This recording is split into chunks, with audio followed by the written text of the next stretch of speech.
Yes, no doubt about that. The issue the way that you are, the way that I have been reading the facts in a lot of the press, well, the BBC as well, that is reflected in your question, I think is not really very balanced. Because, to start with, you have an opposition that demands, what did the opposition fundamentally demand? That for the opposition to participate in elections, the government should be out before.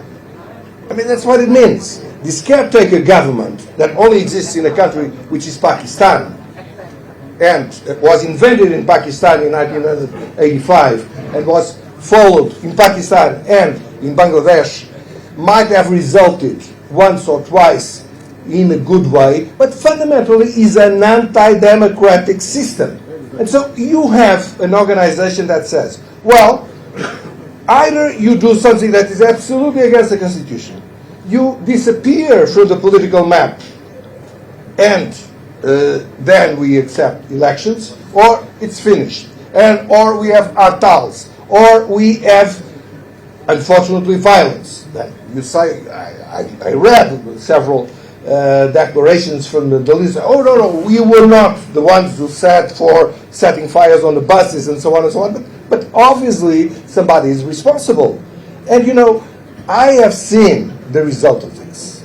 In 2013, I was here in the hospital of Dhaka, in the unit of burned people. You know, hundreds. You know what it is to go through hundreds of people, burned people, on the floor, on the corridors, everywhere. Bus drivers, children, women that had nothing to do with nothing. And they were like that. And when I confronted opposition leaders with that, the only thing I could hear was, well, in the past the Ha-Meem League did the same.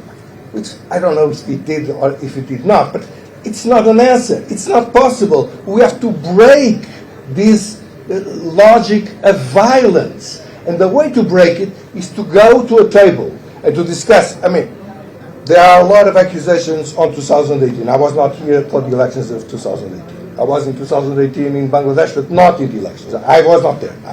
No testimony. I have nothing to say about that. But I did read a lot of things. Okay, let's put that on the table and let's discuss and let's see how to improve it. And the Elections Commission, what they are doing, what they should do. I mean, all should be discussed. Some things, I mean, there are things that, to be very honest with you, I don't think it really is a problem of culture. You know, one of the things that I will be putting in my report that impressed me not so positively was that even with this low turnout, in one of the polling stations, two different candidates, one independent and another of the Ha-Meem League, you know, by the door. I mean, they were confronting by shouting to each other. I mean, there were no political violence, but there was something that's not possible. And I looked at it and said, well, imagine it would be the BNP and the Ha-Meem League. I mean, it would be a civil war. I mean, and that's what we have to change. Not we, I mean, it's for the Bangladeshi people.